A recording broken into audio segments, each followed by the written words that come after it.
6 días después de mi cesárea, le rogué ayuda a mis padres. Vieron mis mensajes, ignoraron cada uno. Después se subieron a un crucero de lujo por el Caribe, dejándome sola con un recién nacido mientras mi esposo estaba desplegado en el extranjero. Pero en medio de ese crucero, mi padre intentó retirar $2,300 de mi cuenta bancaria. La notificación llegó a mi teléfono a las 2:11 a.m. de un martes. Sé la hora exacta porque llevaba despierta desde la medianoche, sentada en el reclinable del hospital, ese que las enfermeras arrastran al cuarto para las parejas que se quedan a pasar la noche, excepto que yo estaba ahí sola. Mi hijo dormía en el Moisés a 1 metro de distancia, con 6 días de nacido, todavía con esa cara arrugada y furiosa que ponen los recién nacidos, como si estuvieran molestos con el mundo por existir. Llevaba rato viendo cómo subía y bajaba su pecho, porque no podía dejar de verlo. La incisión me punzaba con cada respiración. El cuarto olía a antiséptico, a fórmula, y a ese silencio institucional tan particular de un hospital a las 2 de la mañana. Mi teléfono estaba en equilibrio sobre el brazo de un reclinable que no estaba hecho para dormir. La notificación era de mi aplicación bancaria, rojo brillante, el tipo de rojo que usan cuando algo anda mal. Intento de retiro, $2,300. Ubicación, cajero automático en el Mar Caribe. Terminal ID 774C. Titular, Arthur Vance. Falló la pregunta de seguridad. Segundo intento pendiente. Arthur Vance, mi padre. Me quedé mirando esas palabras hasta que dejaron de parecer palabras y empezaron a parecer un problema que ya sabía resolver. Después miré a mi hijo. De verdad lo miré. Esa carita pequeña, perfecta y furiosa. Y sentí que algo se acomodaba dentro de mí. No era rabia. Todavía no. Era algo más silencioso y más frío que la rabia. Esa sensación que se instala cuando llevas mucho tiempo esperando que te den la razón sobre algo terrible. Y por fin llega la prueba. Abrí mi laptop. Me llamo Nora Vance. Cuando esto empezó tenía 31 años, 8 de ellos trabajando como analista de cumplimiento contra fraudes en el Meridian National Bank. Me pasaba los días leyendo registros de cajeros automáticos, marcando patrones de transacciones sospechosas, armando expedientes de evidencia para el equipo legal. Era la persona a la que llamaba mi departamento cuando algo no cuadraba. Mi supervisor, Daniel Kwon, 12 años en cumplimiento financiero, ex investigador de crímenes financieros del FBI, me había dicho 2 veces ese año que yo tenía el mejor instinto para seguir el rastro del papel que había visto en su equipo. Lo digo no para presumir, sino porque necesitan entender lo que mi familia olvidó cuando decidió subestimarme. Mi esposo, Marcus, era militar, desplegado en Alemania desde febrero. Habíamos planeado el embarazo alrededor de su periodo de permiso. Hicimos las cuentas de 6 formas distintas, confiados en que coincidiríamos. Pero sus órdenes cambiaron en abril, sin aviso y sin disculpa, y nuestros cálculos dejaron de servir de algo. Di a luz a nuestro hijo, Ellie, por cesárea de emergencia un domingo por la tarde, sin nadie de la familia en la sala de parto, sin mi pareja. Solo yo y un equipo quirúrgico que había conocido 3 horas antes, y una enfermera jefa llamada Deirdre que me tomó de la mano durante la anestesia raquídea y me dijo que lo estaba haciendo muy bien, con una voz que me hizo creerle. Mi madre lo sabía, mi padre lo sabía, mi hermana Chloe lo sabía. Llamé a mi madre desde la sala de recuperación a las 4:17 p.m., todavía temblando por la anestesia. No contestó. Le mandé una foto de Ellie, su carita roja, arrugada y perfecta, pegada a mi pecho en esa primera hora de piel, con piel que te dan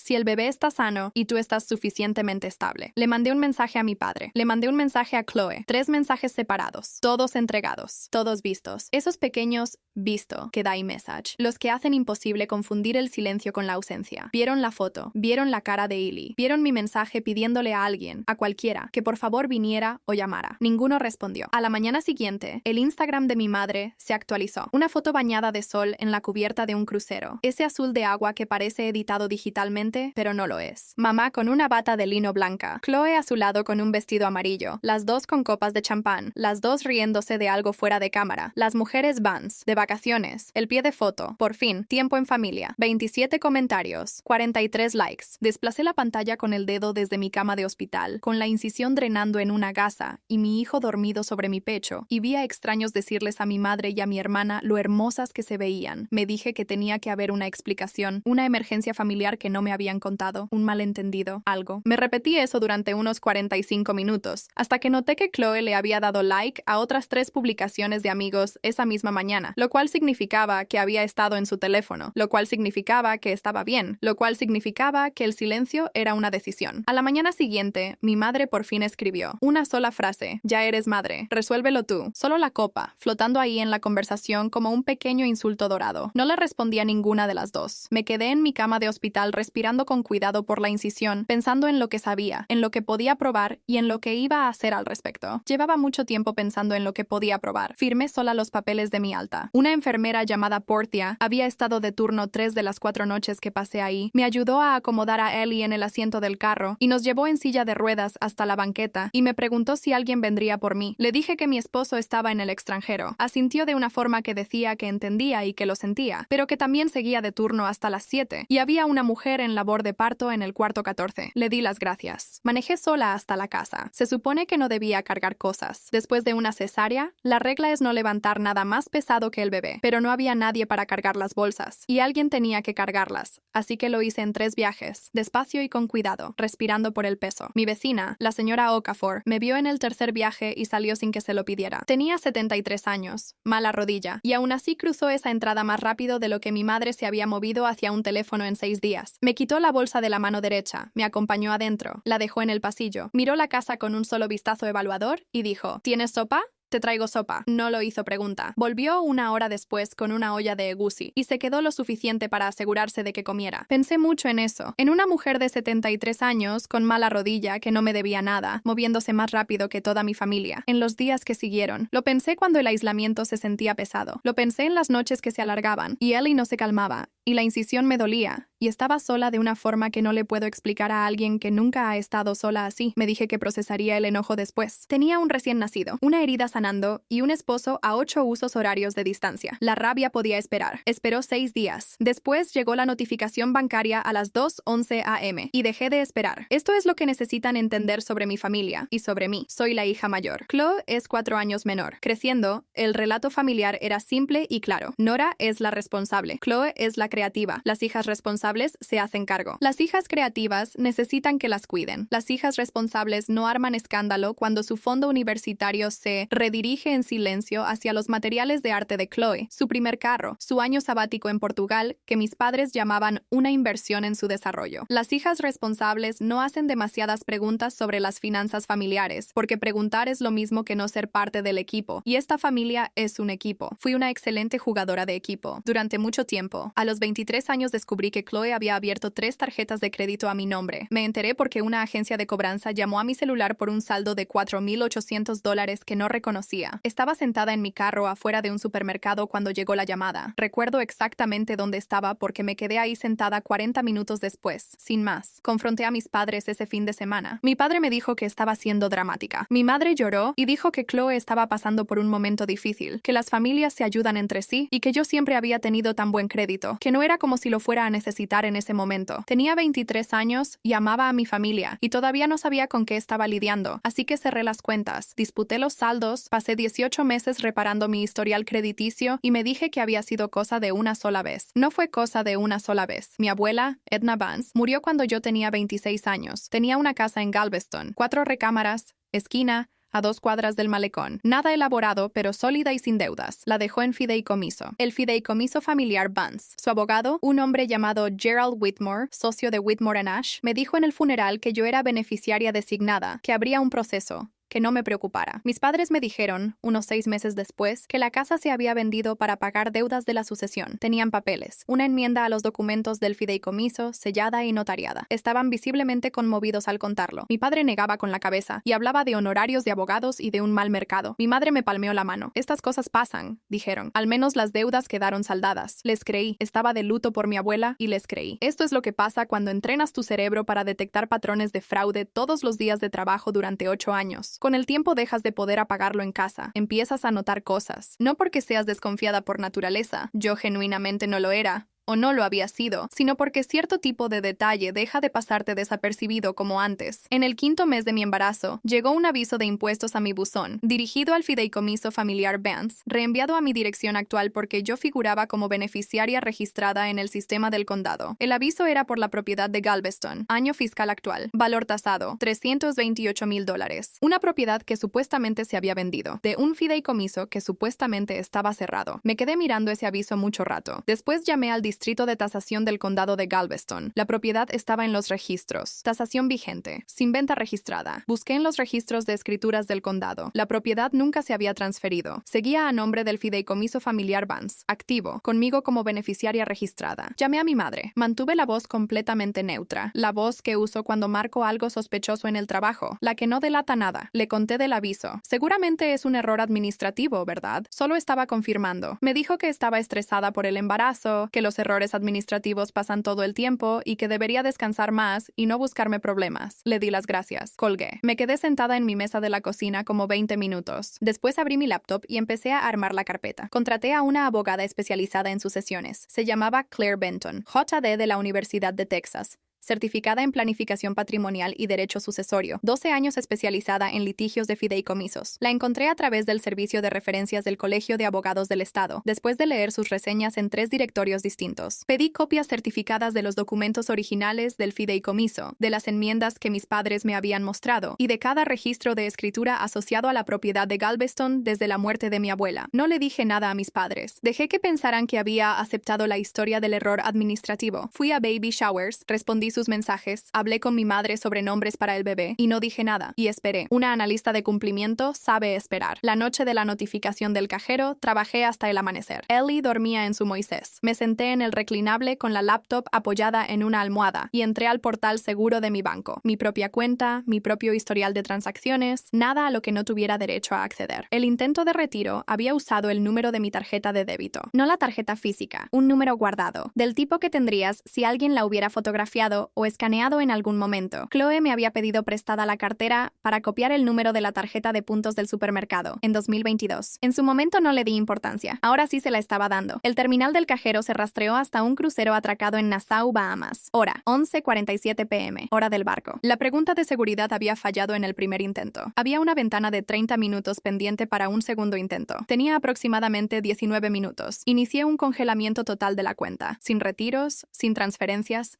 sin nuevas autorizaciones. Después documenté todo: capturas de pantalla de la notificación, el ID del terminal, la hora exacta, las coordenadas GPS que el sistema de Meridian registra automáticamente a partir de los datos de ubicación del cajero. Armé una cadena de custodia como las armo en el trabajo: hora, fuente, método de captura, y guardé todo en una carpeta con el nombre más aburrido que se me ocurrió: Documentos de Impuestos 2024. A las 12:19 a.m., hora del barco, llegó el segundo intento. Rechazado. Cuenta congelada. Alerta de fraude activada. Me quedé sentada en el reclinable, escuchando los sonidos nocturnos del hospital, respirando por la incisión, esperando. A las 7:04 a.m., mi madre me escribió: tu tarjeta fue rechazada. ¿Por qué nos avergüenzas en las vacaciones? Rechazado. Cuenta congelada. Alerta de fraude activada. Me quedé sentada en el reclinable, escuchando los sonidos nocturnos del hospital, respirando por la incisión, esperando. A las 7:04 a.m., mi madre me escribió: tu tarjeta fue rechazada. ¿Por qué nos avergüenzas en las vacaciones? Le respondí: ¿por qué papá estaba usando mi tarjeta? Anoté que había mencionado, en una línea grabada, los documentos del fideicomiso, el fideicomiso que supuestamente estaba cerrado, la casa que supuestamente se había vendido como amenaza. Anoté que aparentemente creía que esa amenaza funcionaría. La casa de mi abuela, la que decían que habían vendido, la que seguía en pie, seguía rentada, seguía tasada en $328,000. Su crucero ya lo tenía prácticamente confirmado.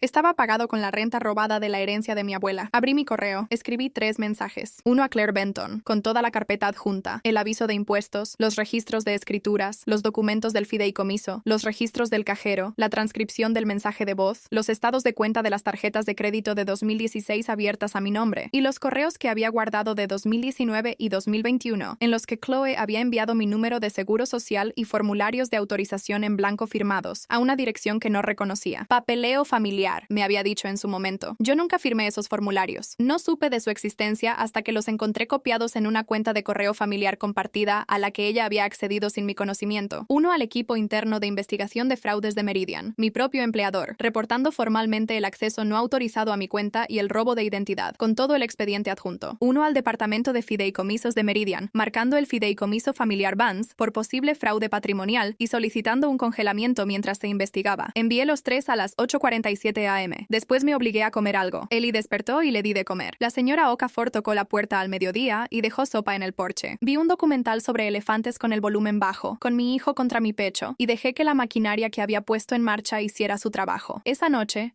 Chloe publicó un video desde el comedor del barco. Una mesa larga con mantel blanco de lino. Pista al puerto. Copas de cristal. Mi madre levantó la suya en un brindis. Mi padre se acercó al encuadre. Tiene esa forma de inclinarse que ocupa espacio extra. Siempre la ha tenido. Y miró directo a la cámara. Por la familia que elige la felicidad, dijo Chloe. No la culpa. Estaban en un crucero pagado con dinero desviado de mi herencia y estaban brindando por el hecho de haberme dejado con un bebé de 6 días y una herida quirúrgica mientras mi esposo estaba en Alemania. Guardé el video. Resolución completa. Metadatos intactos. La hora se cruzaría después con la posición registrada del crucero en el puerto de Nassau. La coincidencia de geolocalización fue exacta. A las 9:14 p.m., mi padre volvió a intentar en el cajero. La cuenta no solo se rechazó, se marcó. Alerta de fraude, escalamiento automático, notificación al equipo de seguridad de Meridian, un segundo intento de acceso no autorizado agregado al expediente que había abierto esa mañana. Pensé en lo que debió sentir, parado frente a un cajero de crucero en Nassau mientras caía la noche caribeña a su alrededor. Me pregunté si estaba confundido, me pregunté si estaba enojado. Decidí que no me importaba particularmente. La videollamada llegó a la mañana siguiente. A las 9:03 a.m., el nombre de mamá en la pantalla. Contesté. Estaba en bata de camarote, el cabello recogido, el ojo de buey detrás mostrando agua azul y una franja de muelle. Chloe estaba a un lado, sentada en el borde de una cama. Mi padre se metió al encuadre, la mandíbula tensa, esa mirada que ponía antes de los castigos cuando yo era niña, la mirada que significa ya decidí esto. ¿Qué hiciste?, dijo. Reporté un acceso no autorizado a mi cuenta. La mirada específica de alguien calculando qué tan grave es la situación y si todavía se puede salvar. Nora, esto es un malentendido. Lo resolvemos cuando lleguemos a casa. Estás emocional. Acabas de tener un bebé. Su voz de miedo, la que ella cree que suena segura. Registros del cajero con ID de terminal y coordenadas GPS, con hora exacta. El mensaje de voz de papá en el que menciona la casa de la abuela como si todavía existiera, que existe, como ya confirmé con registros certificados de escrituras. Tus correos de 2019 y 2021, Chloe, con copias de mi número de seguro social y formularios de autorización en blanco firmados, enviados desde mi propia cuenta de correo compartida y comprometida a una dirección vinculada con Whitmore and Ash. Las tarjetas de tienda abiertas a mi nombre en 2016, con tu dirección como domicilio de facturación. Las enmiendas falsificadas del fideicomiso, marcadas por el perito documental de Claire Benton como inconsistentes con los patrones de firma auténtica del notario de esa época. Los registros de depósitos de renta de Galveston, que muestran transferencias a una cuenta registrada a nombre de tu boutique. El video que publicaste anoche desde el comedor del barco, con hora y ubicación registradas, en el que papá menciona explícitamente lealtad y víctimas, en un contexto que establece tanto conocimiento como motivo. Les mandé mensajes a todos desde la sala de recuperación. Los vieron, los leyeron, se subieron a un crucero, publicaron fotos con champán y me mandaron un emoji de copa y me dijeron que lo resolviera yo sola. Deja que establezcan el patrón. Después entro yo. Habla Claire Benton, dijo, y esa calidad particular de su voz, precisa, sin prisa, la seguridad específica que cuesta $425 la hora y que vale cada centavo, llenó la llamada como algo sólido. PhD de la Facultad de Derecho de la Universidad de Texas, certificada en planificación patrimonial y sucesiones, litigios de fideicomisos. Represento a Nora Vance en el asunto del fideicomiso familiar Vance, la propiedad de Galveston y el caso de fraude relacionado. La cuenta comercial de la boutique registrada a nombre de Chloe Vance está bajo revisión del equipo de fraudes del Meridian National Bank. Se ha abierto un caso formal de fraude por parte de la Unidad Interna de Investigaciones de Meridian. Se ha notificado a la División de Protección al Consumidor de la Fiscalía General de Texas. Las autoridades del condado de Galveston han sido informadas de un posible caso de fraude patrimonial contra un adulto mayor. Y la Fiscalía de Estados Unidos para el Distrito Sur de Texas ha recibido una remisión, dada la naturaleza interestatal de las transferencias implicadas. Si llegan a un puerto de Estados Unidos e intentan hacer cualquiera de esas cosas, van a descubrir que sus opciones se han vuelto extremadamente limitadas.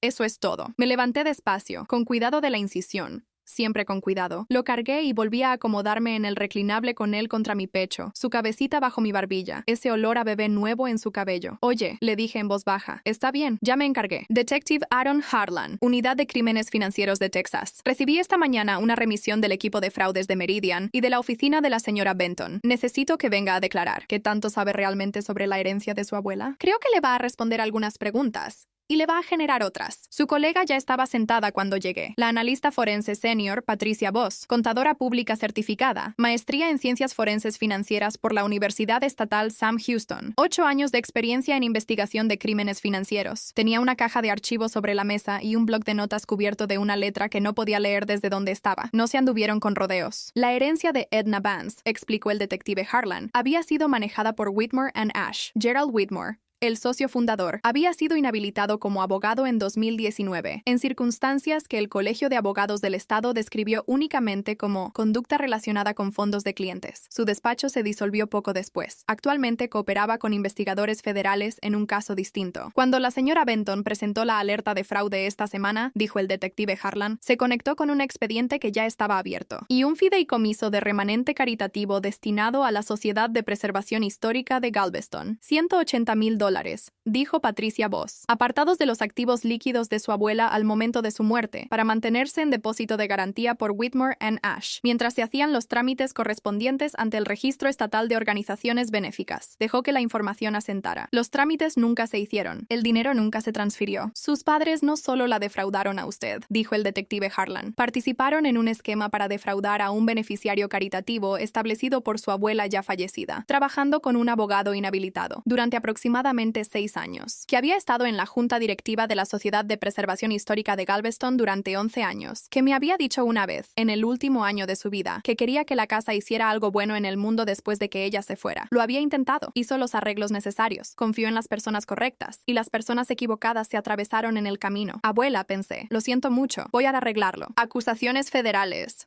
dijo el detective Harlan. Fraude electrónico, fraude patrimonial, posiblemente conspiración. Sus padres serán arrestados cuando el barco atraque en Miami en 3 días. Vamos a tener agentes en el puerto. Hizo una pausa. Chloe Vance es un asunto aparte. El caso de robo de identidad es sólido. Su nivel de participación en el fraude del fideicomiso todavía se está determinando. Su abogado va a tener que tomar algunas decisiones. Estaba en casa con Ellie en el reclinable. Para ese momento ya nos habíamos mudado ahí más o menos de forma permanente. Y la señora Okafor estaba en la mesa de la cocina tomando té y leyendo, después de insistir en venir sin que se lo pidiera, como era su costumbre. Había traído su vajilla buena, lo cual me pareció extraño o exactamente correcto. Estaba en casa con Ellie en el reclinable. Para ese momento ya nos habíamos mudado ahí más o menos de forma permanente. Y la señora Okafor estaba en la mesa de la cocina tomando té y leyendo, después de insistir en venir sin que se lo pidiera, como era su costumbre. Había traído su vajilla buena, lo cual me pareció extraño o exactamente correcto, y al final decidí que era exactamente correcto. Claire llamó a las 11:04 a.m. Mis padres habían desembarcado en Miami y se encontraron con agentes federales esperando en la pasarela. No fue nada escandaloso, nada visible, solo 2 hombres de civil con credenciales y una invitación que no era opcional. Arrestaron a mi padre. A mi madre la arrestaron por separado. Cómplice, obstrucción, participación en el esquema del fideicomiso caritativo. Chloe había volado a casa 2 días antes por iniciativa propia y la llevaron a declarar en Houston a las 9 a.m. con su abogado presente. La cara de tu padre cuando se identificaron, dijo Claire. De verdad hubiera querido tener una cámara. Pagado, como confirmó después la contabilidad forense, con el ingreso de renta de la propiedad de Galveston. Dinero que, según cualquier estándar legal, siempre me había pertenecido a mí. Al final les costó considerablemente más de $4,400. Los meses que siguieron fueron difíciles. Más difíciles, en algunos sentidos, que la semana en el hospital, porque al menos esa semana tenía adrenalina. Las consecuencias son más silenciosas. El arresto de mi padre fue un jueves, y el jueves por la noche igual tuve que levantarme a las 2 a.m. a darle de comer a Ellie, con la incisión doliendo, sola en la oscuridad. Los procesos legales avanzan como avanzan, despacio, con papeleo, con retrasos, con momentos en los que tuve que responder preguntas sobre la historia de mi familia frente a extraños en salas de juntas, manteniendo la voz plana y clínica que uso para los reportes de fraude. Marcus llegó a casa con permiso de emergencia por dificultad familiar 10 días después de los arrestos. Manejó del aeropuerto directo a la casa. Entró por la puerta y me abrazó un largo rato sin decir nada. Ellie estaba en el portabebés sobre mi pecho y Marcus puso la mano en la espalda del portabebés y nos abrazó a los dos. Te encargaste de todo tú sola, dijo después. Tenía una buena carpeta, dije. Los dos nos reímos. Ellie se sobresaltó y nos miró con esos ojos enormes y ofendidos, lo cual nos hizo reír todavía más. Fue la primera vez que me reí desde que nació Eli. Así están las cosas ahora, 14 meses después. Mi padre se declaró culpable de fraude electrónico y fraude patrimonial. Cargos federales. 18 meses. Seguridad mínima, 3 años de libertad supervisada. Cumplirá aproximadamente 14 meses. En la sentencia, la jueza Margaret Freese señaló que el momento del fraude, específicamente el intento en el cajero 6 días después de la cirugía, era un agravante. En ningún momento del proceso mostró, hasta donde me informaron, algún remordimiento. Mi madre aceptó un acuerdo por complicidad y obstrucción, libertad condicional, multas fuertes, 200 horas de servicio comunitario. Me mandó una carta a través de su abogado en noviembre, escrita a máquina, no a mano, 3 párrafos. La palabra «lo siento» aparecía 2 veces. en contextos que dejaban claro que sentía que las cosas hubieran salido mal, no que sintiera lo que había hecho. La leí una vez, la guardé en la carpeta. Todavía no decido qué hacer con ella. Los cargos de Chloe siguen pendientes. La cuenta de la boutique sigue congelada. No me ha contactado. La casa de Galveston está en proceso de transferirse formalmente a mi nombre. Los inquilinos siguen ahí. Buena gente que mantuvo la casa en excelente estado y no tenía idea de lo que pasaba a su alrededor. Cuando se complete la transferencia, decidiré qué hacer con ella. A veces pienso en Galveston, en el malecón, en el sonido del agua, en ir ahí, sentarme en algún lado y hablar con mi abuela un rato. Los $180,000 del remanente caritativo, el legado de mi abuela a la Sociedad de Preservación Histórica de Galveston, forman parte de la Orden Federal de Restitución. Los van a recibir. Mi abuela quería que hicieran algo bueno y lo van a hacer. Ellie tiene 14 meses. Tiene los ojos de Marcus y la nariz de mi abuela y una risa que suena como una foquita muy pequeña y muy indignada. Ya se para solo agarrándose de la mesita de la sala. Le tienen miedo los ventiladores de techo y le encantan, con devoción absoluta a las mandarinas. Es lo más específico, lo más sorprendente y lo más agotador que me ha pasado en la vida, y lo volvería a hacer todo otra vez. Cada noche en ese reclinable, cada momento de soledad, cada documento en cada carpeta, sin dudarlo un segundo. Cuando tenga edad suficiente, le voy a contar lo que pasó. Le voy a contar sobre la noche que pasé sentada en un reclinable de hospital a las 2 a.m., con una incisión, una notificación en rojo, un bebé dormido y una carpeta muy bien organizada. Le voy a decir que hay personas en el mundo que van a confundir tu paciencia con debilidad, tu silencio con ignorancia y tu amor con una deuda que pueden gastarse. Le voy a contar lo que encontró Claire Benton en los documentos originales del fideicomiso, una línea que nunca había visto, escrita de puño y letra de mi abuela, insertada por ella misma en el lenguaje legal al final del documento. Pensaron que yo seguía siendo la chica que reparaba su propio crédito después de las tarjetas de Chloe, y no decía nada. La chica que escuchó que la casa se había vendido y asintió y siguió adelante. Pensaron que yo seguía siendo la responsable, la que se hace cargo de las cosas en silencio, sin hacer escándalo, y que al final lo deja pasar. Se les olvidó que hacerme cargo de las cosas era mi profesión. Se les olvidó que la chica que se queda callada no es lo mismo que la chica que no se da cuenta. Se les olvidó con quién estaban tratando. Ahora ya lo saben.